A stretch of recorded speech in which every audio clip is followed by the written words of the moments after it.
Welcome in, everybody. Come on in. I'm so excited that you are here. I'm LaTroya Hester, the founder of Comms Noire, and this is session 2 of your Side Hustling and Comms Bootcamp. Today, we are talking all about how to price your services. So yesterday, we talked about 5 truths. Now, I said that on Open Tab Tuesdays next week, if you want to hear the hard truths about side hustling, fine. But right now, we are all about the soft life. We are all about the positive potentials for success that we need to put our eyes on, because we know that our behaviors are never going to be inconsistent with what we believe. So yesterday we talked about 5 truths to believe in, and I want to ask you guys, have you been thinking about it? The main thing that we said yesterday was confidence supports every step that you take. And if you are unwilling to take that first step, you can't launch into the vision that you have in mind. But we said that you will never take that first step if you don't have a good reason and if you are not able to reason with your own irrational thoughts. We worked that out yesterday. You guys took time to really think about what your reasons are for wanting to start a side hustle. So I hope that you put that on paper. And then we talked about whether you're going to clap back to your inner critic or if you are going to present opposing evidence to your inner critic. You're going to talk back and say exactly what that inner critic needs to hear. So we know how to walk in purpose and have a reason for our side hustle, and we know how to reason with our own inner critic. And so if you did not take time to honestly come up with some phrases that you are going to say when those negative thoughts come up, I want you to do that, because I promise you, those are the real reasons you haven't started your side hustle. It's overcoming your fear and building your own confidence. Every first step that you take will help you take the next step. If you guys would like, I would love to hear your thoughts and reactions from yesterday. Have you been thinking, have you been adding to your worksheet? I would love to hear from you guys. You want us to just unmute and Yeah, talk? you're welcome to unmute, or you're welcome to pop it into the comments. Okay, well, hi guys. I have looked over the worksheets and I tried to complete them to the best of my knowledge. And I did realize I do have some negative comments in my mind that holds me back, but I did clap back on paper. So Okay. the worksheet you gave me really helped out. I can give you all an example. We'll love it. Let me pull it up and look. So like one of my And who are we speaking to? Who's this? this Who's this? Nika. Hey, Nika. This is Okay. Nika. Okay. Hey, so one of them was like, what if I fail? That's what my voice usually tell me in my head. And I had to tell myself failure is feedback. Like everything won't be perfect. And then I had to tell another one was someone isn't gonna like what I say, or I need to just be quiet and not give my ideas. And then I said, how will I know if I don't say what my idea is, if they really would like it or not? So it's small stuff like that that really keeps me from taking first or second steps, because you can take that first step, because like I told you, I've started, but everything I do honestly is for free, and it shouldn't be. Nope. I like what Sadi, you're gonna hear from Sadi today, but he always says, no, we don't do no free work. And so you're right, your work has value and you've got to talk to your inner critic. Thanks for sharing. Does anybody else want to share? Anybody else have thoughts or feedback? I very much enjoyed making the list for myself. Okay.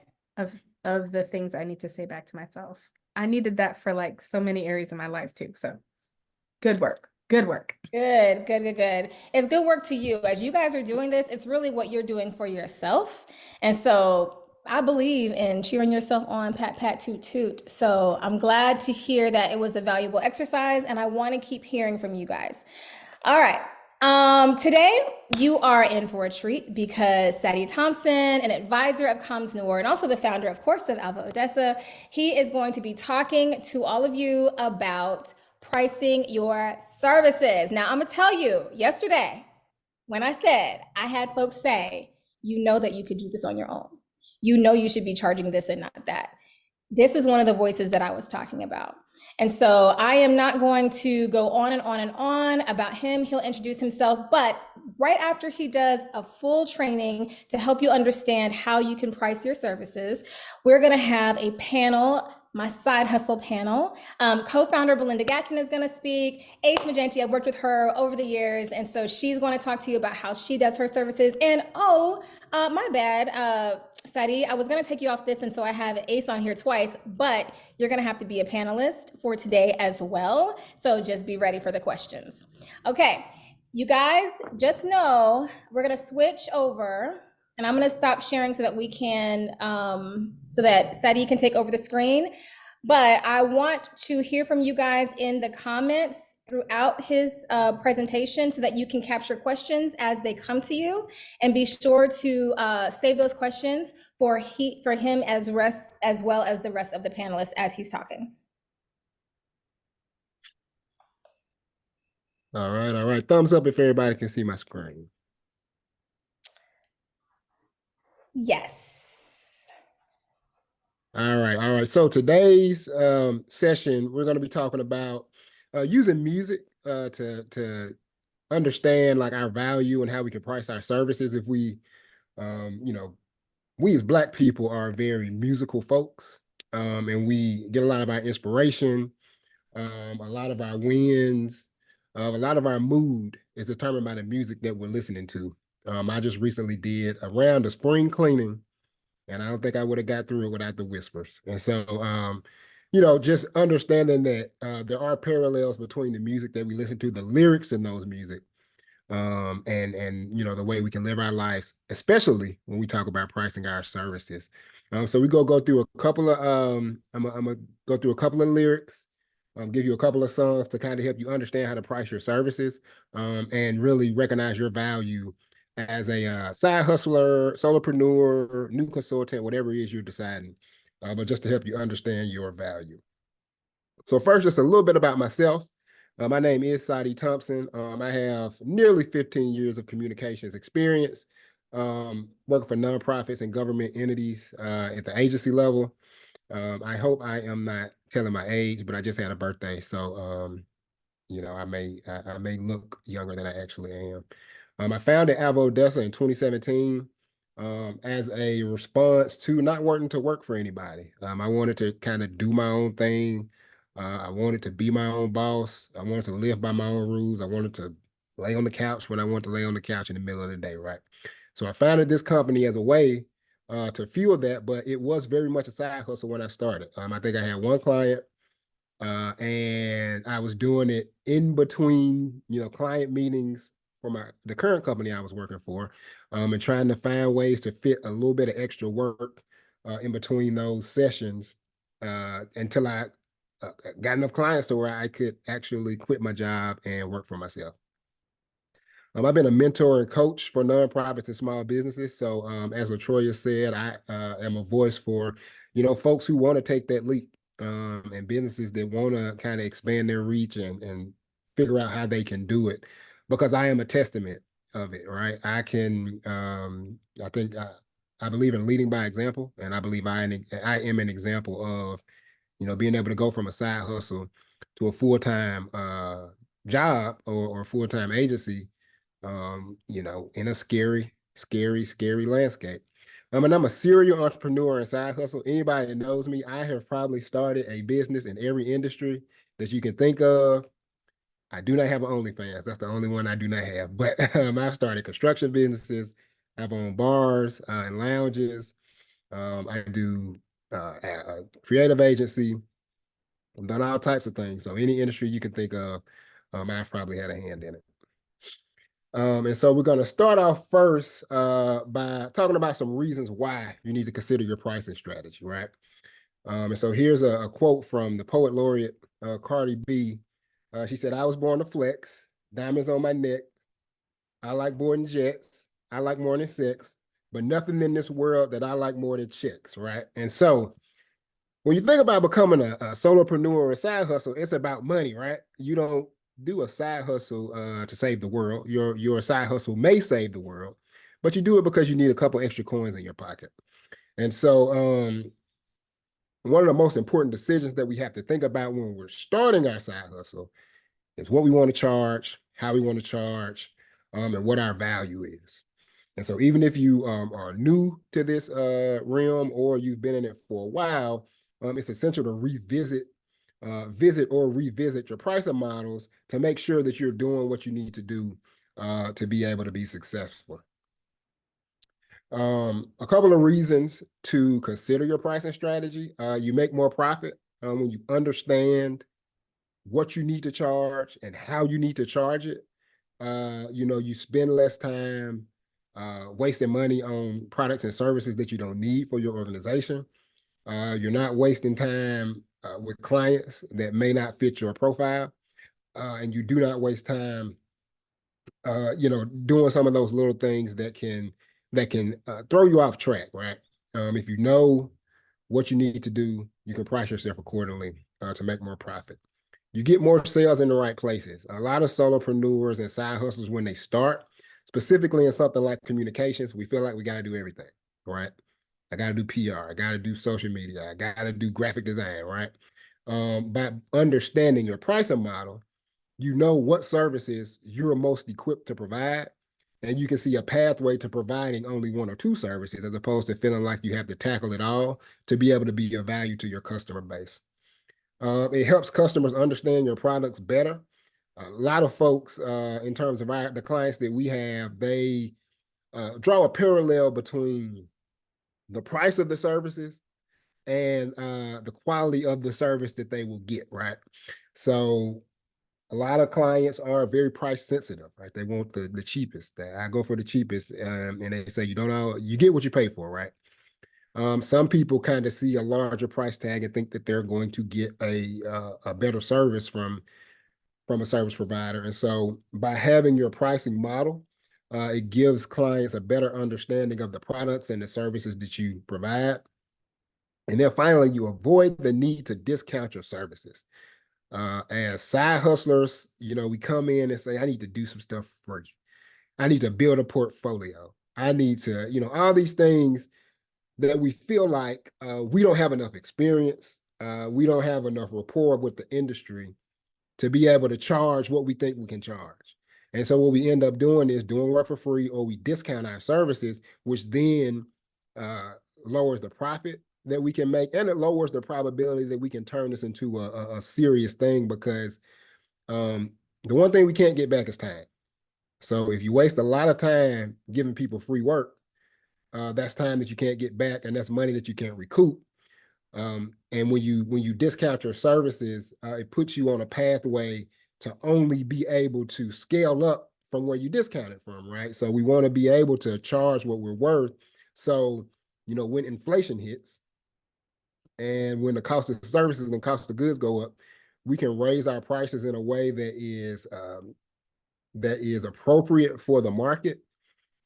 And we can afford to do that, right? We're still not behind the 8 ball when we have to raise our prices. And we're, living a lifestyle that is, not indicative of what we want from a side hustle.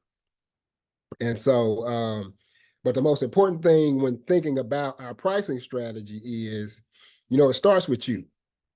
And the number one thing you need to understand when you're pricing your service is, what do I need to make this thing happen? What are my inputs? What do I need to survive financially? And so we're going to go through a couple of lyrics to kind of help you understand some of those inputs and how we need to think about it. And so here's our playlist, right? We have bills, bills, bills. We got tax man. Be better have my money, more problems, and money in the bank. So this is the playlist to help us understand how we need to price our services based on what we need to survive. And so first is, can you pay my bills? Can you pay my telephone bills? Do you pay my automobiles? If you did, then maybe we could chill, right?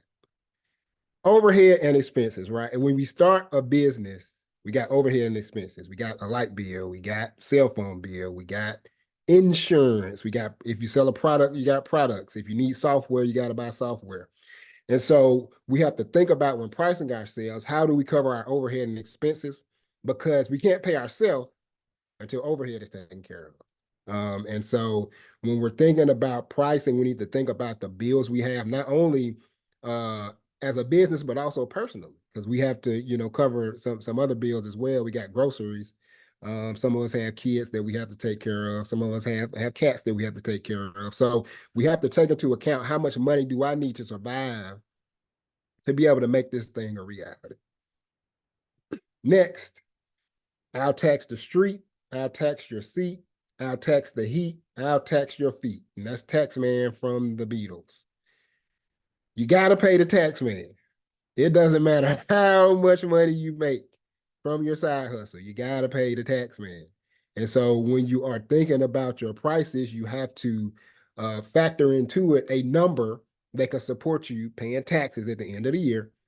And then we have to take that money and set it to the side in a separate bank account to make sure when we do log into TurboTax, or if you are fortunate enough to have your own accountant, when you give them the paperwork, they understand that you have enough money to pay this bill. You have to report your income in any form. It doesn't matter if you're an Uber driver. It doesn't matter if you do contract labor work. It doesn't matter if you sell seashells on the side of the road. You gotta report to the tax man. And so with the IRS, every dollar counts, and it's always better to be safe than sorry. So personally, what I do is I take 15% of everything I earn and throw it into another bank account.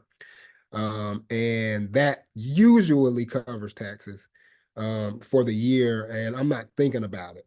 Another thing to think about when you are a solopreneur, entrepreneur, and you're not working for somebody as a W-2 employee, you got to pay. Well, I can speak for the state of Georgia. I cannot speak for every state. You got to pay taxes quarterly.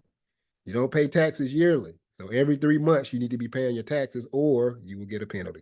And so understanding the tax laws in your state, sometimes in your city, but really understanding that as a business, taxes are a little bit different than personal. And so when you go from a W-2 to a 1099, you just need to know those rules and regulations so you don't end up paying more money in taxes.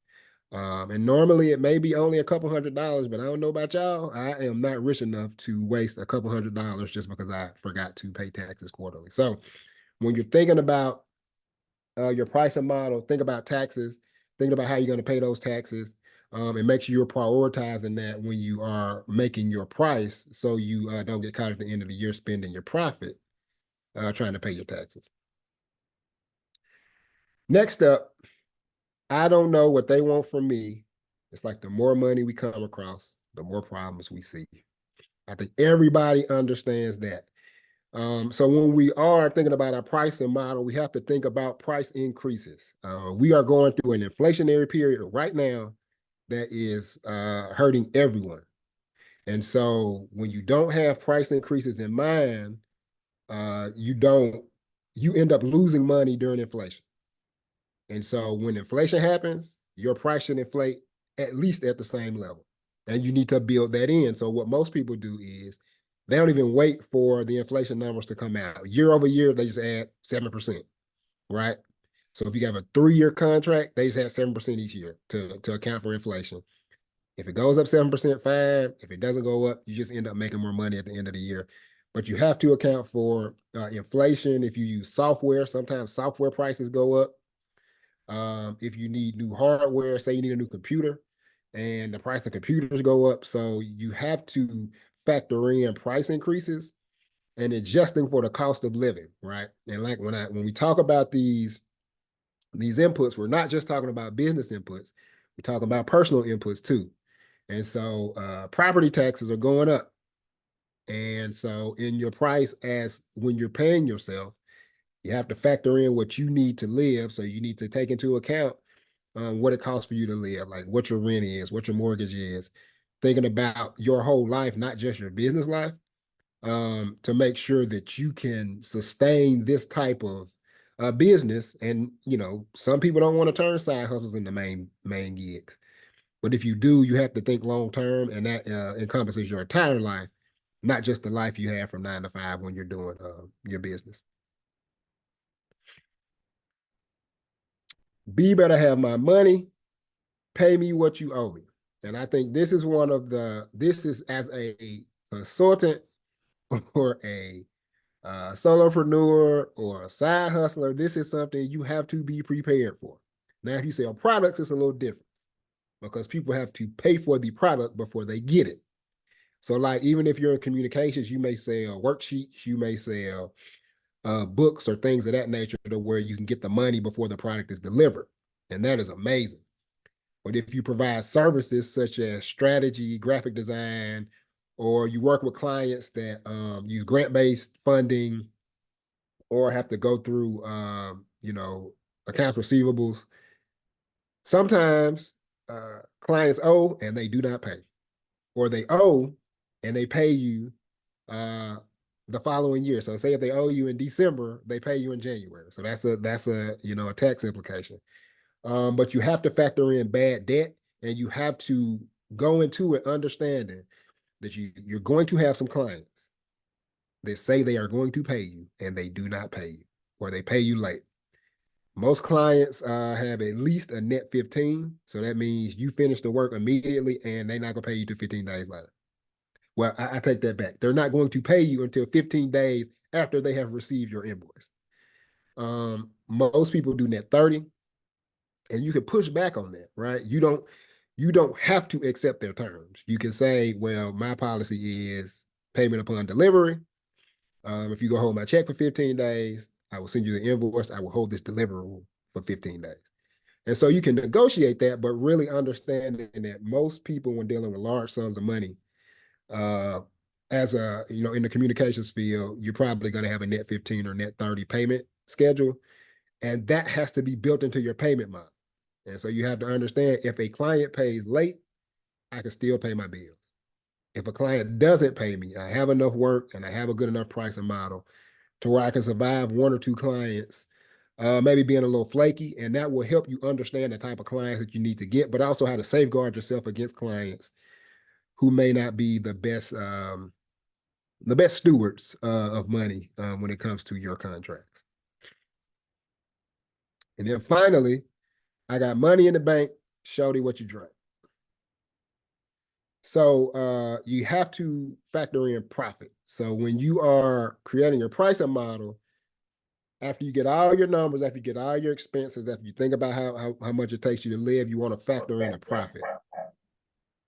And so profit is what you use to sustain your business. That's what you use to grow. That's what you use to be able to survive in those lean times. But you are a for-profit consultant, right? You don't do this for fun. You don't do this for to make the world a better place as the main goal. You do this to make money. You do this to provide a better life for you and your family, and maybe hopefully be able to grow this into a thing that provides a better life for other people's families by employing them or providing opportunities for them to turn their main thing into a side gig, right? And so you want to make sure you're checking your pricing so you have profit, and making sure you're in line with the market. But you have to make sure that you're not falling into one of the two traps that I'll talk about later, which is overpricing or underpricing. And just making those assumptions about the profit that you need so you can, provide yourself with the lifestyle. If you need to give yourself a bonus at the end of the year, you have enough money to do that. If you need to buy something from you for emergency, you have enough money to do that, and it won't cripple you or your company in a way to where you have to consider, giving it up, or you have to consider kind of pausing it until you can get some more money. So when we're thinking about our pricing model, we want to always consider profit as one of the most important parts of the algorithm that we use to choose the actual price number for the services. And so once again, here's our playlist for a perfect pricing strategy. So bills. We want to think about our inputs, what it takes for us to live personally and professionally. Tax man, we want to make sure that we are putting money away and pricing in that we have to pay taxes at the end of every year, and quarterly for business taxes. Be better have my money. Factor in that we're gonna have some bad debt. Some clients aren't gonna pay. more money, more problems that we need to be able to scale. We need to be able to factor in price increases because when the industry changes, when the market changes, we have to be able to survive and adjust our prices in a way that keeps us competitive, but also keeps our businesses viable. And then money in the bank, thinking with profit in mind. And once we get all our numbers, we're throwing a profit on top of that that makes us comfortable, continues to make us competitive, but sets us up for the future to where we can, be successful and make this a thing that not only enriches us, enriches our family, enriches other families, and overall enriches the communities that we show up for and that we serve. So next we'll talk about two traps and pitfalls, which is underpricing and overpricing. And anybody who has been a new solopreneur or side hustler understands underpricing. A lot of folks don't understand overpricing. So a quick lyric to go through that is she works hard for the money, so hard for it, honey. She works hard for the money, so you better treat her right. One of the traps that we fall into as side hustlers to begin with is we price our services really low so we can get clients. And what that does is we think it helps people to build rapport. We think it helps people to put a good taste in their mouth to help us get clients. But what we're really doing is setting a benchmark. And if we're pricing ourselves below market value, when we talk about things like price increases, you can only increase from the price that you started at. But also our work has value. And so it doesn't matter if you're new or not, there's a baseline that you should be charging that isn't, it's a market rate for, just standard services. You shouldn't charge under that. And so one of the most common pitfalls we run into is underpricing. And it's a confidence thing, right? We feel like we need to build up our confidence. We're not quite ready to charge the prices that other people charge. We may be just trying to dip our toe in to see if this is something that we want to do, but it's hard doing this work, especially if it's a side hustle. If you have a 9 to 5 and you're doing this on the side and you're not getting paid enough money to really see the needle move financially, it becomes a burden. And it becomes one of those things to where if I got to let something go, this isn't really making me any money. So I'm not going to really have the motivation to keep doing it if I'm not seeing the financial gain. Because once again, like I said, we do this for money. We can save the world with the money, and we can probably, as a byproduct, the services that we provide probably help to make the world a better place. But we do this to put more money in our pockets. Hi, everyone. So we can then, distribute it in the ways that we see fit to make our lives more enriched and the lives around us more enriched. And so as new entrepreneurs, solopreneurs, and side hustlers, we want to make sure that we don't underprice ourselves because we have the experience, we have the expertise to be successful, and that should reflect in the prices that we charge. Got about 5 minutes. All right. So now we got overpricing. And so overpricing is, when we feel, I'm not going to say overconfident, but some people feel like I got the juice, right? Like I'm the man. So I will charge at the top of the market because that's what other people are charging. And your services may not reflect that. But also what that does is it makes it harder to satisfy the client. If you don't have the portfolio, if you don't have the success to be able to back up your prices, it can kind of scare clients away or potential clients away. And so overpricing is more often than not, it's a product of overconfidence. You're following other people. So you see another consultant is charging $400 an hour. So I'm going to charge $400 an hour because I do the same thing. And I think I'm just as good as them. The thing that dictates your pricing is the types of services that you offer. It's the market. So you can't charge. I'm from Mississippi, so I can't charge the same thing in Jackson, Mississippi that I can charge in Atlanta, Georgia. Right? Like my clients just in those two areas just will not pay the same price. And so you have to understand that if you overprice yourself, you may lose out on some clients. But also if you overprice and you underdeliver, that could lead to bad reviews. It could lead to bad rapport. And you don't get those referrals that you need to be successful. Because understanding as solopreneurs, as side hustlers, the thing that gets us new business is more often than not referrals from past clients that were very satisfied with the services. And a part of that satisfaction of services is them feeling like they got value out of the service you provided, and a lot of that is price-based. And so we'll talk about a few pricing models to consider, and then I will get out of your hair. So we have hourly rates, we have project-based pricing, we have retainer fees, performance-based fees, and then tiered fees. So hourly rate is, you set a rate and you say, I want to make X amount of dollars per hour to live. And so when you do all of your numbers, you go back through your inputs and you figure out how much I need to charge per hour to be able to make this thing real. And so some of the pros of hourly is it's very straightforward. The client knows exactly what they get, and it's easy for you to calculate. It adapts to changes in project scope.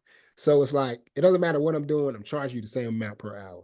Some of the downfalls is, or some of the cons is, you cap what you can make. So if your hourly rate is $85 an hour, you can't make more than $85 an hour. So you can extrapolate that throughout how many hours you can work. You will never be able to make more than that. It is a eat what you kill, right? So you have to earn every hour that you work for, right? So you have to get more hours in to be able to live. And then, clients tend to micromanage when you do hourly work, and they want to know where every hour goes. And so you just need to think about that. When you choose an hourly rate, you have project-based pricing, which is you have a project that you're working on.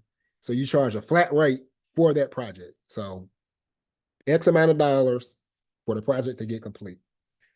Some of the pros to that is it's an upfront fixed pricing. It's attractive to clients. It fits well for firms and people who do communications. And it incentivizes efficiency, right? The quicker you finish the job, pretty much the more money that you make. Some of the cons is it's a lot of upfront work to build like proposals and things like that. It requires careful tracking of your project costs. And it can lead to lower profits if it takes you a long time to finish, and uncomfortable negotiations if the client doesn't feel like they got value out of the services. We have retainer fees, which is a client pays you X amount of dollars per month usually, and you provide some services for them. And so some of the pros to that is it's consistent recurring income. You don't have to worry about tracking hours. You don't have to worry about tracking deliverables. It's just like the client feels like they got what they got. And it encourages long-term relationships with clients. Some of the cons is it can be hard to set prices. If you don't have a clear retainer agreement, it can diminish your profits because you get a lot of scope creep and they kind of work you, so you don't have time for other clients. And if the value isn't clear, clients feel like they're paying for nothing. Like I've had clients, they put me on retainer and then they didn't use me for 2 months, but I still sent the invoice because you're on retainer. We signed a contract. And so a lot of times clients can forget that they have a retainer, or they may not feel the value. Performance-based fees is that I said I'm going to increase your sales by X amount. So if you reach this number, I get a percentage of those profits. Some of the pros is it could be a stepping stone to another pricing model. And it can result in big profits if you do a really good job. 1 minute. Some of the cons is low or no payment. If you don't perform, you don't get no money. All right. So that's one of the things about performance-based. And then we have tiered fees, which is you have certain packages, right? So package A, package B, package C. Some of the pros to that is a natural way to upsell clients, moving from tier to tier. It helps inexperienced clients understand what you offer, and then it helps you focus your service offerings. And some of the cons is in a complex discipline such as communications, tiers can get confusing. Some things overlap, so clients don't know what they're getting. It's tricky to balance tiers for optimal profitability. And too few tiers may seem inflexible. Too many may seem, like too unwieldy. So when thinking about tiered fees, you need to kind of understand there's a lot that goes into it and a lot that goes in those packages. So that is kind of my spiel on pricing, your services and specifically pricing models.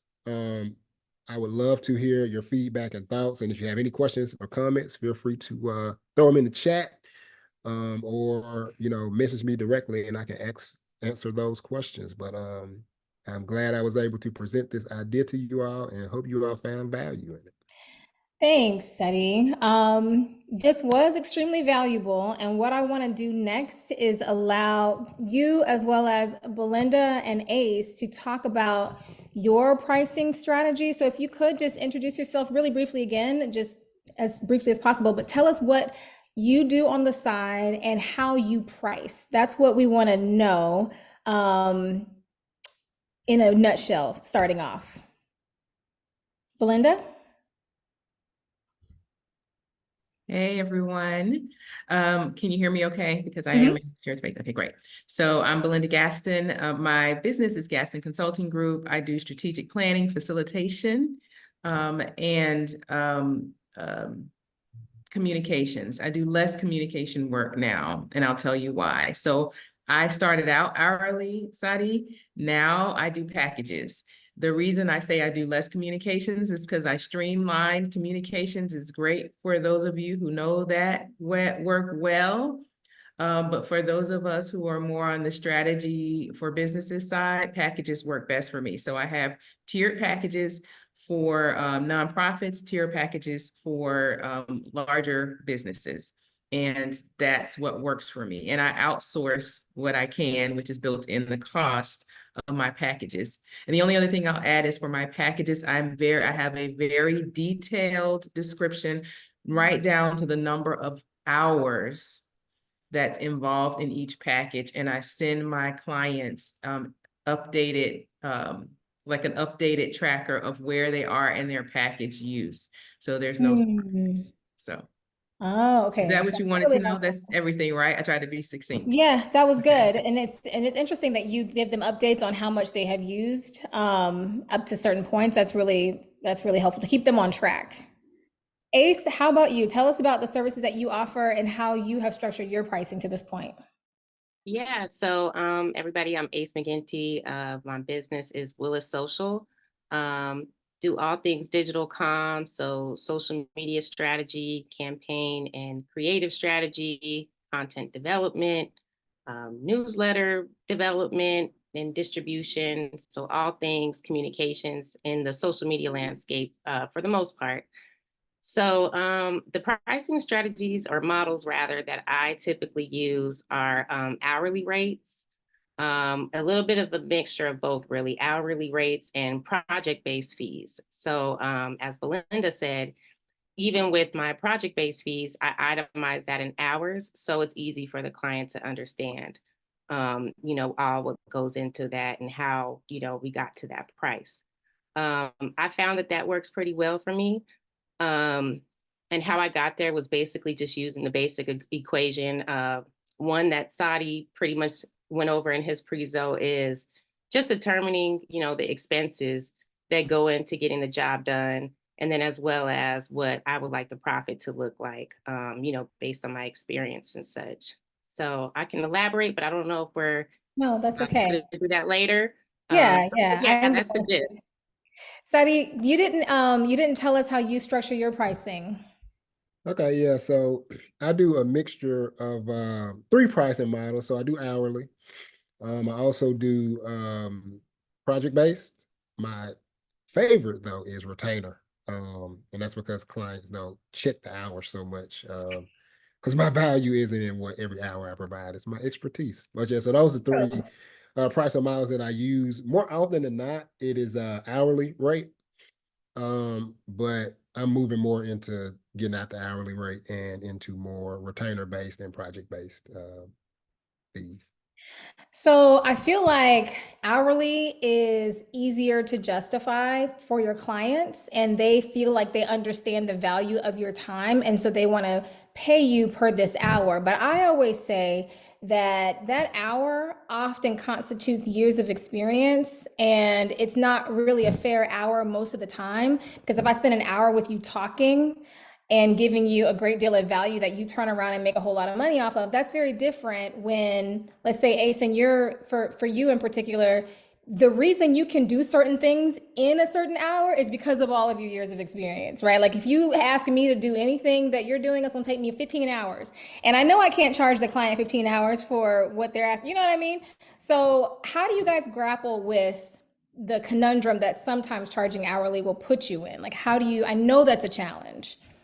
And how do you even calculate how many hours you should be charging for? Just whoever wants to answer that, because I can start. So what I do is, even when I'm giving a client a price based on hourly, I started off at project based. So I have this number that I know I will not do this project for less than.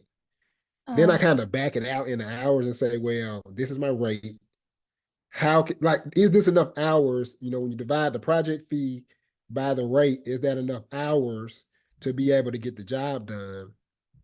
And you know, clients won't like to hear this, but when in doubt, I always overestimate hours. So I add, you know, extra 10 or 15 hours for those things that come up, because clients don't really understand, like a phone call is a billable hour. Like, even if you call me for an hour to talk about your kids, like that's an hour that I'm going to charge you for. And so helping, you know, building in that buffer. So when they get to counting hours, they understand that you know, it is worth the value. But I always start off with project based and then backtrack it in the hourly when I'm using that model. what about you, Belinda? How do you handle the conflict with the hours and how do you get your hours right? So I think Saudi hit the nail right on the head. I think that's the thing, is you have to back it out. But the other thing I'll just put in here, this may upset the apple cart here, but I think we have to free ourselves from feeling like we have to justify our services to our clients. I used to do that a lot. And I was all over the place because this is my side hustle for real, because I have a corporate executive job, right? And I was working way too hard. And so I think that a lot of times when we're pricing, we try to think what we can do for like the most people, and that's not the case. And so I think taking the approach that Sadi had said, and really thinking to yourself, like, how much does it really cost me to do this social media strategy? Or how much would it really cost? I mean, the total number of hours, and then add the hours on that, and then present it in that way to your clients. And also be okay if this person does not become your client because of your price. We have to make sure that we have the right clients, which is a whole other conversation. I got real free when I realized that every opportunity isn't my assignment, right? So that means that every client is not for me, and that's okay. Now I have flexibility because I have a mortgage job, right? And a side hustle. That's not everybody's deal, but since we're talking about side hustling, it's okay for everybody not to be your client. I don't know if that answered the question, but Sadi did such a great job. I think It was perfect. It was perfect. And Thank and you. to piggyback off Belinda real quick, one of the things that I tell folks who are getting into being their own boss is you waste more time, which ends up costing you money when you're working on projects that are less than your value, because you could be spending that time finding a client that will pay you what you want to be paid. And I so love why that. discount your services 50% or 75% just to get work when you can spend that same 15 or 20 hours finding somebody who will pay you 100%? Something you said during your presentation that I dropped in the comments is that you really will quit if you don't find it to be fruitful. You'll feel like, oh, this is not for me. Ace, how do you handle the hourly thing and that whole part of the conversation? I mean, it's kind of tough to come behind Saudi and Belinda because they both hit it on the head. But I think one of the biggest things to consider is to make sure you're definitely adding enough buffer of time and you're really clear on what it's going to take for you to get the job done. Because if you fall short of that and you undercut yourself, it's gonna be a really quick way for you to lead to burnout. And then you're gonna start to have this feeling of resentment towards this, and you're gonna run back to that 9 to 5 because it was more comfortable and everything was cut out for you, and the money was on time and in full. So I think it's really just having a very clear understanding and taking time to really do a deep analysis into what it's going to take for you to complete the job. So I think that's a great starting point. We have about 8 or 9 more minutes, so I'm going to ask you one more question, and then we're going to go to the question that I see here by Anna. So I want you to no, let's do her question first, because then I'm going to switch gears for just a second. Her question is, any advice on how to get the hourly amount? So when I started my side hustle, I took the total comp of my W-2, right, and added 10% for small business clients. I don't know if that was right, and so she says she's scaled as she's grown. Well, what I did when I started kind of really taking my pricing seriously, I just figured out how much do I want to make. And so I was talking about inputs in my presentation, but this is really independent of inputs, because this is whether I was working for as a W-2 employee or working for myself, how much money do I want to make? And so that number to me, when I started off, was $150,000. So I backed that out. And I, realistically, I think the number as consultants that we deal with of really being able to work is like 800 hours. So regular, W-2 employers are expected to work 2,080 hours, right? That's just 40-hour weeks. As consultants, we really don't do that much, because we have to do our own accounting. We have to do our own, like, we don't have all these other inputs. We are the whole thing. And so I would divide that by about 800 to 1,000 hours and figure out how much I need to charge. And that ended up being, $150 to like $200 an hour. When I want to make more money, like say if I want to make 200 or 300, I'll do that same process and be able to back it out that way. But really, if you multiply the hourly rate by about 800 to 1,000 hours of what you can realistically work as a side hustle, then you will probably get a number that will be comfortable for you. That's helpful. That's something. So what I do hear you guys saying, and I want you guys, if you wanted to continue commenting on that, but I wanted to add that I really have a hard time with the hourly rate. But what it sounds like you guys are actually doing is you're coming up with the project rate, and you're coming up with what you think it should be, and then you're telling the client what that ends up being hourly. It's not so much you're saying, okay, well, I'll do $75 an hour, $100 an hour. You're basically saying, no, this should cost this much, and I'll give you these hours if that's what you need for your paperwork. That's what it sounds like to me. Is there anything else that you guys want to add on Anna's, on how do you get to that hourly amount? Are we good? All right, so I want to know from you all. Yesterday, we spent the hour talking about confidence, about imposter syndrome and fear. And I would love to hear from you all. How has that shown up, and how do you overcome those sort of intangibles that kind of do get in the way of your success as an entrepreneur? And anybody can answer. I think for me, I typically face imposter syndrome when it's time to expand a little bit, when it's time to expand those services or take on a new project that I'm not all the way familiar with, or if it's time to adjust the rate, make it a little bit higher. The rate increases when you do evaluation of your pricing. It kind of seeps in there for me. But I do two things, when I get there. For one, I have an amazing husband who knows everything that I've worked on, everything that I've done. He's watched me grow over the years. So when those thoughts start to creep in, he's like my safe space to go to and say, like, hey, I don't feel dope. I don't feel dope enough to do this. I don't think I can do it. But he's going to be like, you know what? Remember when you did this with only these resources and you killed it and you were nervous? And that is probably the most affirming thing for me, is talking to him and having that safe space. So it doesn't even just have to be a spouse, but just a partner or a friend, a family member who's actually watched your journey, somebody that you talk to about the ups and the downs, who knows you. So when you come around tripping, not sounding like yourself, they can, really affirm who you really are. So that works wonders for me. I'm going to add to that. I called a girlfriend of mine a couple of days ago, and I was like, oh, I just think it's not, da, da, da. I just don't think I just feel like and she was like, well, you should talk. She was like, you should call, have you met the founder of Comms Noire? She said, and I was like, because she's really dope. And I was like, girl, that's why you have, it doesn't have to be a spouse. My friends all put affirmations in this box for me, whenever I doubt what it is that's possible. And so that's such good advice. What about you, Belinda and Seti? The hype committee. Yes, you have to have the hype committee. Yeah, I have a hype committee. I mean, sometimes they be too hype because they get me thinking I'm gonna do all kind of stuff. And I'm like, wait now. Girl, you can wear that crop top. No, really? Okay. But I think it really is about the voices you hear, right? And so when you get in that place where you're not feeling confident or you're feeling like I can't really do this, it's what you're hearing. And so I have to admit that I'm being very intentional in this season. That sounds very preachery, doesn't it? In this season.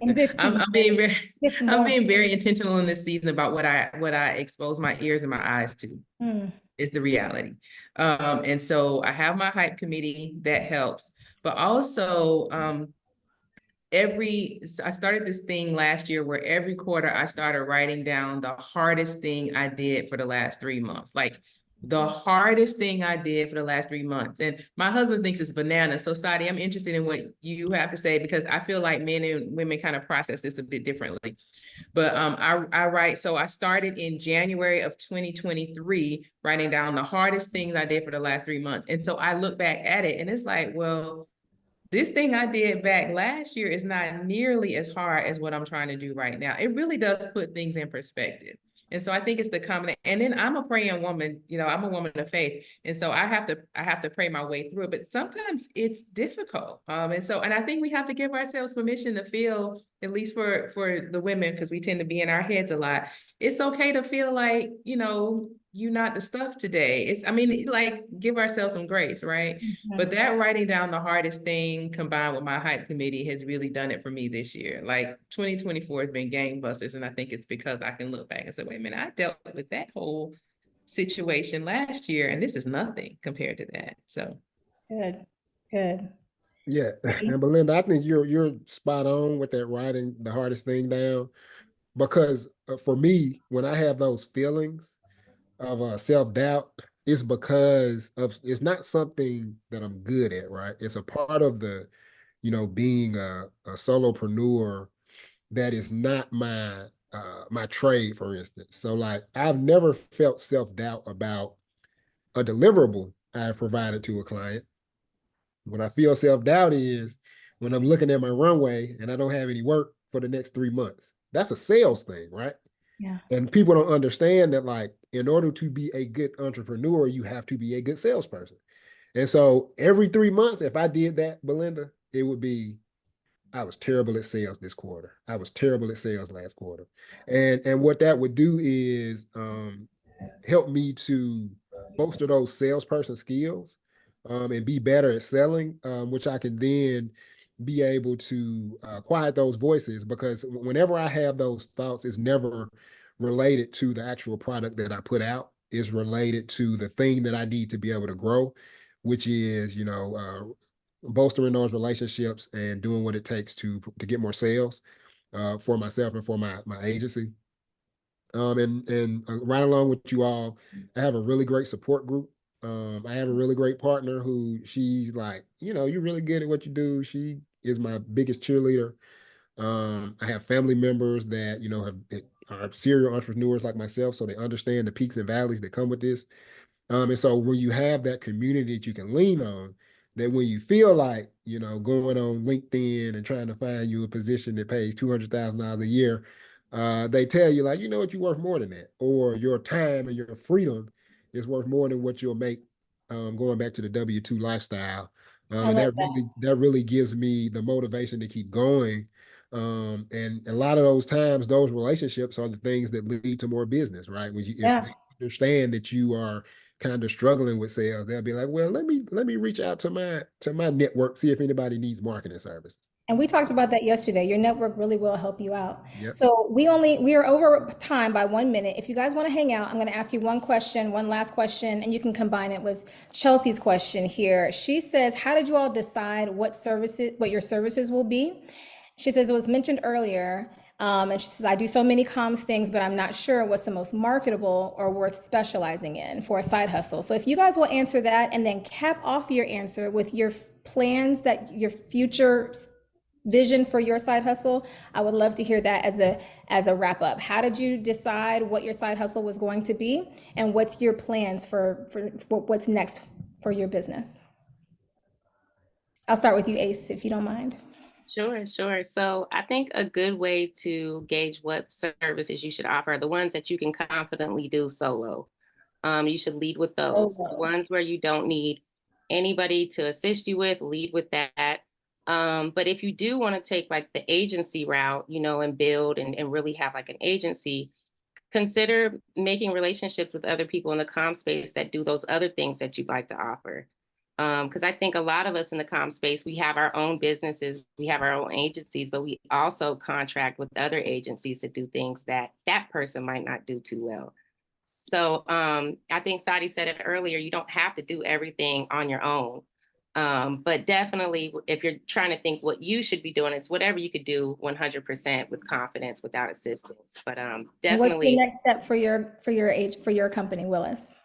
So the next steps are to really get to a point to where I can kind of, you know, employ other creatives who are good at what they do, and I can take a step back, go more so to the philanthropy side because I have a passion for that, like really building and fostering, you know, new talent.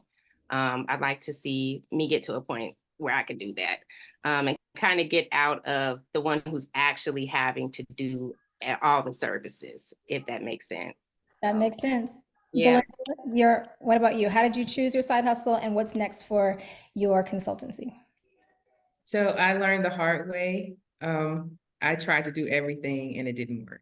So I started about what I enjoyed the most. I didn't really think about the market first, which is probably counterintuitive, but if it's something that I want to stick with, it's something I have to do. And so I started with that and I dropped the other things, and then the people found me. Like what I found is once I became clear that I'm doing facilitation and strategic planning, then that the people came. And the other thing is understanding who you are, which leads to your second question about what's next for me. So I have been for years getting people asking me to coach them, even though I wasn't a licensed coach. And I feel like I talk in metaphors. I mean, that's just who I am, right? I talk in so I'm coaching. I'm almost done with my coaching certification, and part of my business will be coaching as well.